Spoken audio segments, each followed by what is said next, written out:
Councillor Radley. Present. We've got Councillor McClellan here who's subbing for Councillor Yule. Present. Councillor Finlater. I'm here. Councillor Petrie. Here. Councillor Stirling. Present. Professor George Boyne. Present. Jennifer Craw. Present. And Serene Wood. Present. Thank you. I'll now hand over to the chair. Thank you very much. Okay, if we'll then go to item number 2, which is urgent business. There is no urgent business at this time. Item 3 is determination of exempt business. We have 2 items on the agenda. Item 10, digital gap analysis, a business case. There's a exempt paper there, and item 11 from the Net Zero Technology Centre. There is an exempt part to the paper there. Can we agree that these should be taken as exempt? Agreed. Thank you very much. And that then takes us to item number 4, declarations of interest and transparency statements. Has anyone any declarations of interest or transparency statements to make, please? Sir Ian? I can, if I may, just make the declaration we normally make. So myself, Jennifer, and Professor George Boyne clearly have a connection affecting Opportunity North East. So matters relating to the food hub, the Bio Aberdeen and the new energy transition zone, which may arise during this meeting. Clearly, we have an interest, but having applied the objective test, we don't consider that we have an interest to declare and will not be withdrawing from the meeting. This is because in practice, funding is allocated by agreement with government and in line with the tripartite agreement. Thank you very much. Is anyone else got a declaration of interest or transparency? If in that case, if I can just add, I'm also a member of the board of one, and if I can add myself to Sir Ian's comments that he's just made there, I won't be leaving the meeting. Anyone else? I'm not seeing any hands. Okay, that takes us then to item 5, the minute of the 7th of October 2022 for approval. Does anyone have any matters arising from the minute or corrections or amendments they wish to point out? Not seeing any hands. Can we agree the minute of the 7th of October? Agreed. Thank you very much. That then takes us swiftly on to agenda item number 6, the City Region Deal Quarterly Progress Update.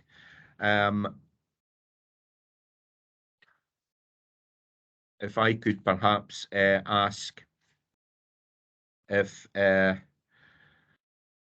anyone has any questions, or do we wish the report introduced? I think it's pretty straightforward. It is just an update, but does anyone have any questions? I'm not seeing any hands. The points are picked up as we go through the agenda. Yes. So I'm happy with that. Okay. Anyone else? I'm seeing your lips move, Jennifer. Sorry. Sorry, I just wondered if it's worth noting the award of Just Transition funding to some of the City Region Deal funded projects, and acknowledgement that these projects are long-term projects that will continue to seek to secure additional public funding as the projects evolve and develop over time. So I think it was just maybe worth noting that was a welcome addition to the projects in terms of the update report.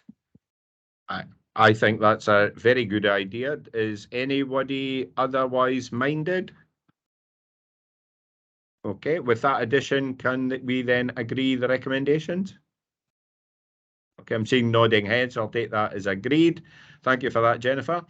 That takes us then to item number 7, the Scottish Government additional investment update on transport projects. Mr. Dixon, do you want to take us into this, or? Thanks, Chair. I think Paul Finch is going to introduce this, if I may pass that across. Okay, Paul. Yeah, thank you very much, Chair and Committee. This is the regular 6-month update that we provide on the 2 projects that Transport Scotland are progressing in parallel with the City Region deal, but still to the same timescales of the City Region deal projects. The first one is the £200 million upgrade to the journey times between Aberdeen and the Central Belt in terms of the rail programme. Interestingly, on the 25th of October, the boards of Nestran and Tactran had a joint meeting and a presentation by Network Rail, helping to bring those boards up to date with the progress which previously has been reported to this board. Again, that confirmed the progress that Network Rail and their signalling teams are making in terms of the project execution of this programme and the different options that they are implementing in terms of signalling, track layout and freight loops to bring forward, and importantly also helped with the exposition of some of the freight benefits that we'll be seeing on the route, which come through this investment, but also from the subsequent decarbonisation project. The second project is the project to upgrade the junction at Lawrencekirk. Again, that had been affected by a weak bridge in the area of Lawrencekirk, but there seems to be a technical resolution to that, and Aberdeenshire Council and Transport Scotland are now in correspondence to help move that or remove the objection to that project and to accelerate that programme as it goes forward. I have officers from Transport Scotland or Network Rail here, as appropriate if there are any other further technical questions, Chair. Thank you very much indeed for that, Mr. Finch. That's very helpful. Questions?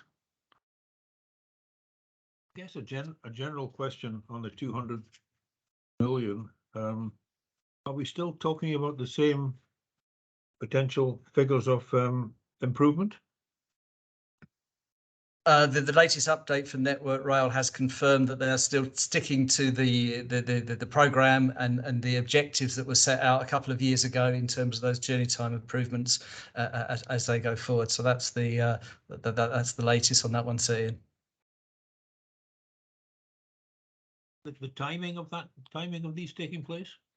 Again, the latest update from Network Rail confirmed that they are working to get this implemented prior to the end of the City Region deal programme, which is obviously March 27, I think. And again, the importance of this implementation is actually because it helps then progress the decarbonisation project, which follows on from this in terms of raising the bridge heights and installing the pylons for the electrification. So the two are incredibly interlinked in terms of the wider programme going forward. So it's March 27. Yeah. Before we start getting these objectives achieved. I believe so. That is the programme, and that's the programme the Network Rail have been given us and have continued to stick to. My colleague for Network Rail, Graham Stewart, can perhaps provide more assurance on some of those points, Sir Ian. Graham Stewart is new to the role. He's recently taken over from James Dunshee as the project officer, project sponsor for the group. However, Graham is not he knows the area very well, having successfully worked on the recent dualling of the track between Aberdeen and Inverurie, and we have a successful working relationship. So perhaps, Graham, if you can assist Sir Ian on those particular points around the timescales, I think in particular of the delivery of benefits. Yeah, no, thanks, Paul, and good morning. Yeah, just to confirm and reiterate what Paul had said, yeah, the programme is very much still on course for the end of 2026 for delivering the headline benefits. In terms of where we are at the moment, we're moving into the outline design phase, which will run for the course of 2023 before we then start moving into the physical implementation and delivery through 24, 25 and 26. That's a long time, Graham. I think in terms of the scale and the size of the project, it's not dissimilar to the Aberdeen Inverness upgrades programme that we undertook recently, and that ran from around 2016 from the kind of outline design phase through 17 to 19 for the implementation. So it's broadly similar in scale and broadly a similar programme and similar interventions to that. Okay. Okay. Professor Boyne. Thank you. I've seen these updates a few times now, and in some ways they're reassuring, and the words are reassuring, but what we don't seem to get is a project plan with timescales and targets and actions so that we're able to monitor, will it be done by the dates that you've just described? And that may be too much operational detail for this group, but I think it would be helpful to see an appendix with what is supposed to happen when, what are the contingencies, what actions need to be taken by when to hit the timescale that you've just outlined. I would find that helpful in monitoring the updates, as it were, as a member of this group, and checking whether I'm resisting the temptation to say whether we're on track, whether we're going to get there on time or not.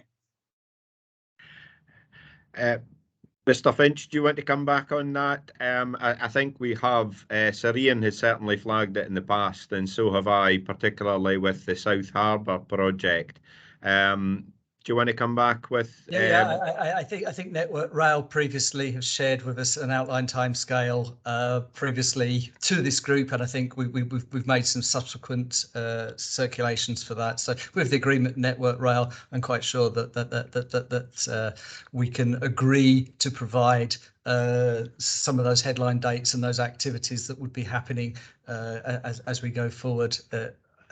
And again, certainly the information that was shared with the Nestrans and TACTRAN board provided some of those dates and milestones. So I've provided that we have agreement with Transport Scotland and Network Rail. That's something I'm sure that we'll be able to share to this committee. Thank you very much. Would that be okay, Professor? Thank you. Very happy with that. Okay. Any other questions from members? I guess sorry, I guess, Chair, what I'm confused with. We had under agenda item 6 an update, but that update, in fact, poses a number of queries. I thought some of that was coming out later on the paper. I don't think it is. I mean, I certainly would like to get an update on the South Harbour roads development process. I guess there is a paper on that, is there? Is that the I don't know what paper that is. It was in the quarterly update, paper 6, Chair.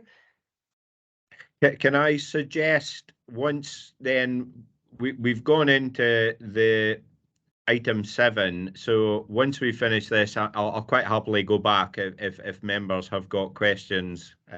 We can quite happily go back to 6. All right, thank you. Okay, any further questions on item 7? I'm not seeing any hands. We're asked to simply note the contents of the report. Can we agree that? I'm seeing nodding heads, thank you. And in that case, if we can go back to item 6, the Aberdeen City Region Deal Quarterly Programme Update. I'll just give everybody a wee minute just to go back and get their papers.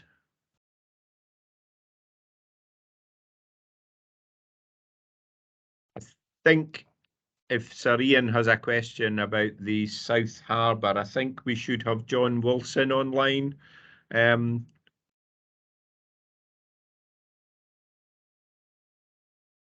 South Harbour is the one I'd certainly like to get. Well, South Harbour and the access to the new road access to the main road going south. Yeah. I think we've got maybe Alan here, and I don't see John online. I'm not sure if Alan. Alan, are you able to help us? So I'll do my best, Chair. Thank you very much. Okay, did you hear Sir Ian's query? Apologies. Maybe if you could just repeat what the question is, and then I'll Sorry, it's just looking for on the two issues, the any comments update on Aberdeen South Harbour, but very much on the potential roadway from the South Harbour joining the road going south. Is there any update on the timing of that? We were given a fairly clear date, but it was kind of subject to a number of things, and I think we're given there's two or three potential effective delayed dates. What's the latest on that, Alan? So in terms of the programme we're working to is as instructed from committee last time around. The report was brought up, and that is how we're proceeding at the moment. So there's no change to the dates were shown at committee through the report last time, and as the update papers suggest, work has continued to progress on data gathering and speaking to interested parties, stakeholders, etc. In the meantime. So we are working to the programme that was presented and instructed last time around, and there's no change to those dates thus far. Okay, and the risks that have been, there's two or three different dates identified depending on. Any updates on the potential risks and how that would affect the timing? So those the risks that were highlighted are being mitigated as indicated last time around, and in terms of those being further realised and being a problem or further mitigated to suggest a change to the date, there's no indication of that at present. So the dates that were in the programme are what we are working to, and no change in those regarding any of those risks materialising into further issues at this stage. So we're still on timetable for early 26. We're still working to that accelerated programme, yes. Okay. Right, thank you. Okay, I just wonder, Alan, if we could maybe, if there are any problems that it could maybe be flagged to us if we do get anything in the weeks and months ahead, because I think we're all quite conscious of the importance of this particular project. Yeah, I think that would be helpful. Yeah, if there's an indication of missing any of the milestones that have been agreed, we can certainly flag that up at the earliest opportunity to come in. Okay. Has anyone else got any questions while we've got Alan? Not seeing any hands, so thank you, Alan. We'll leave that there, and we'll go back onto the agenda and item 8, the digital gap analysis business case. I have Paul McCarry in my note for this. Paul, do you want to tell us about the report? Thanks, Chair. Good morning, everyone. The report before you today seeks support for the 4 recommendations. The 4 recommendations within the digital business case. The first recommendation relates to maximising fibre opportunities in the areas within the region that have been identified with very low or no network coverage. Work is ongoing with us to agree between ourselves and the government to agree a suitable model within the financial agreements that form part of our city region deal, to include the provision of providing loans to local telecommunications companies to fill in some of the gaps that are unlikely to be filled through the R100 programme, or as are known if you read through the R100 analysis, the white land. So those areas of our region where there are no or there will be no network coverage. The thinking around a loans model is to leverage additional commercial investment within the region, but equally it means that our city region deal money can go an awful lot further by loan repayments, allowing us to reinvest continually within the digital sector. So again, supplementing connectivity, but also reinvesting in digital innovation across the region. However, the terms conditions on the money prevent us from being able to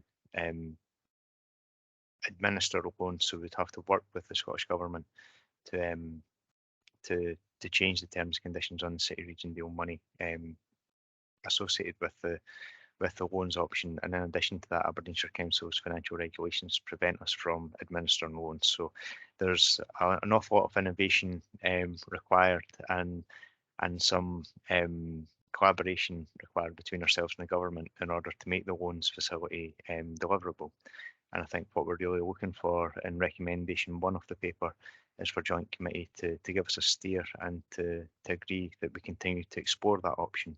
Alternatively, if joint committee feel that the loans option isn't viable, or it's going to take too much time, which is the fear that we have, that we quickly move on to an alternative option that we'll come up with and come back to joint committee in due course. The second recommendation in the paper is the provision of investment to the Port of Aberdeen to procure a private 5G infrastructure in the new Aberdeen South Harbour to increase productivity and reduce operational costs, but again demonstrating the innovation, the applicability and the reach of digital connectivity and digital tech, and how it's applicable to different sectors.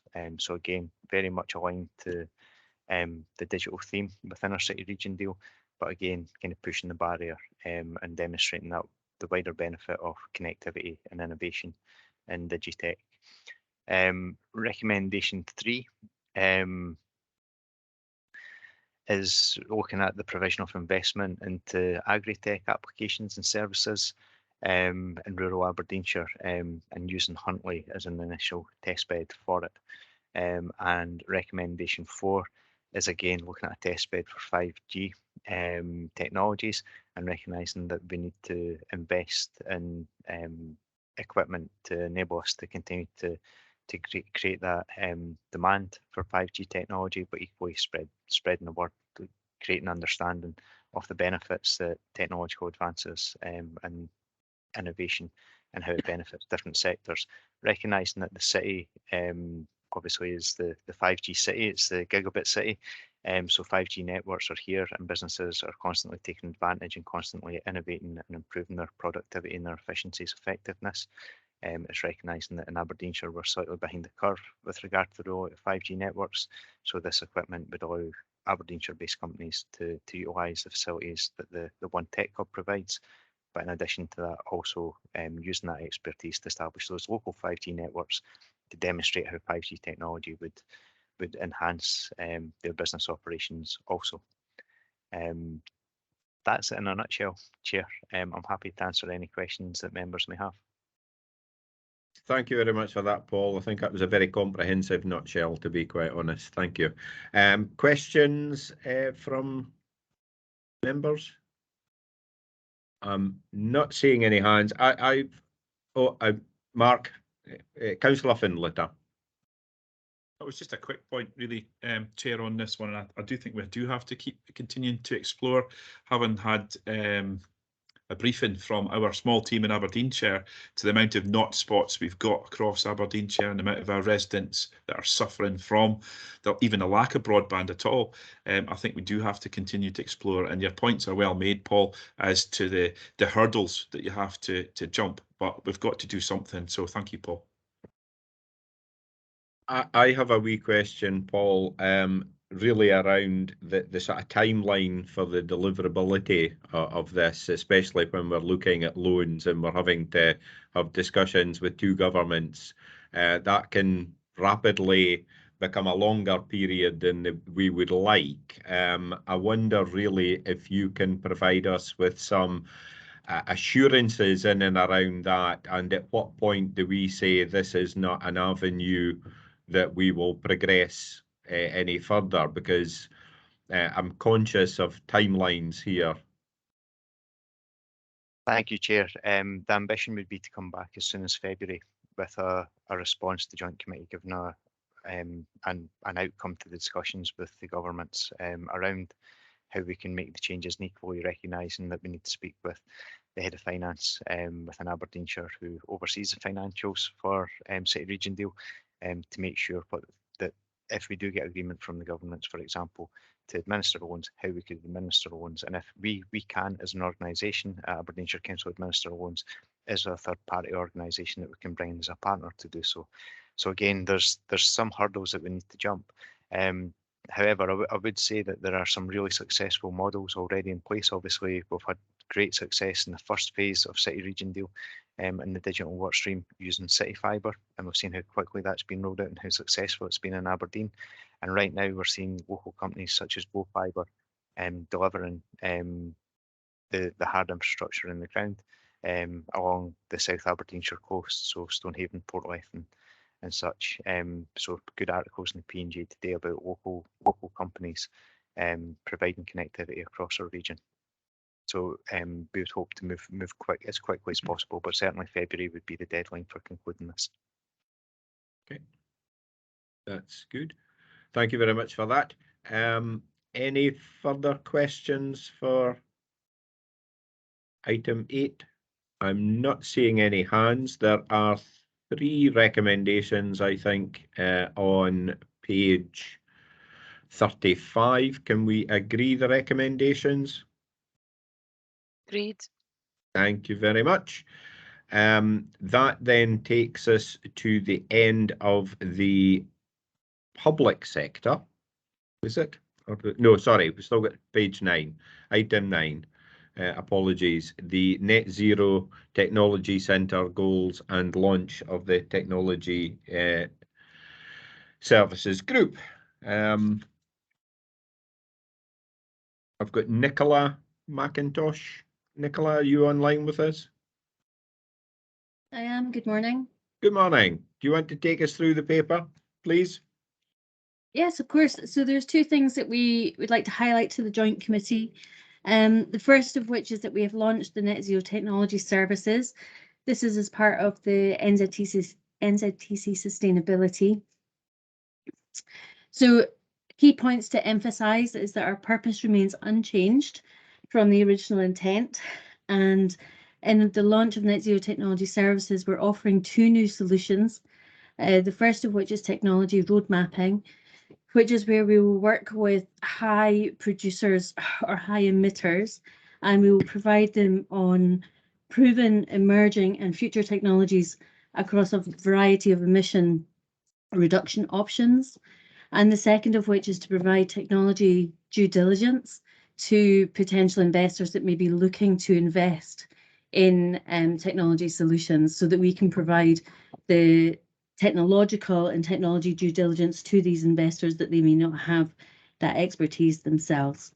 Points to note is we have some successful pilots already underway and they are delivering well, and also that we will be using the expertise that we have across the Net Zero Technology Centre, apologies, to deliver all of these solutions to all the potential clients that we have. The second update is that the Net Zero Technology Centre is progressing and performing very well, particularly when compared against our original target set in the into the ACRD business case.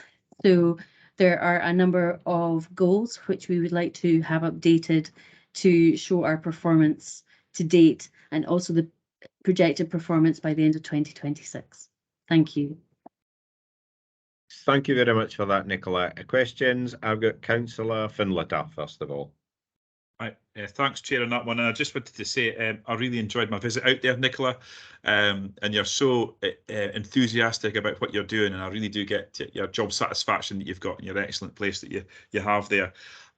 So your success, yes, it was all there to be seen, and I think you really do have a great future ahead of you in what you're doing. So I'd just like to say thank you and recommend everybody to go and actually visit and let these great folk talk through what they're doing and what their visions are for the future. So thank you, Nicola. Thank you, and everybody is very welcome to come and visit and I'm sure we can make sure that our enthusiasm is passed on throughout the joint committee. Thank you very much, Nicola. That's very, very, very kind. I think given the weather today, I'll stay indoors, but there you go. Any other questions? I'm not seeing any hands. The recommendation is to note the contents of the report and Appendix 1 and the progress that's been made. Can we agree the recommendation? Agreed. Okay, I'm seeing nods and thumbs up, so thank you very much for that. That takes us to item 10, which is the first of the two exempt appendix. So if I can ask Mark to come back in and confirm that we have moved into private session, we've stopped recording, and people that should not be present have left the meeting.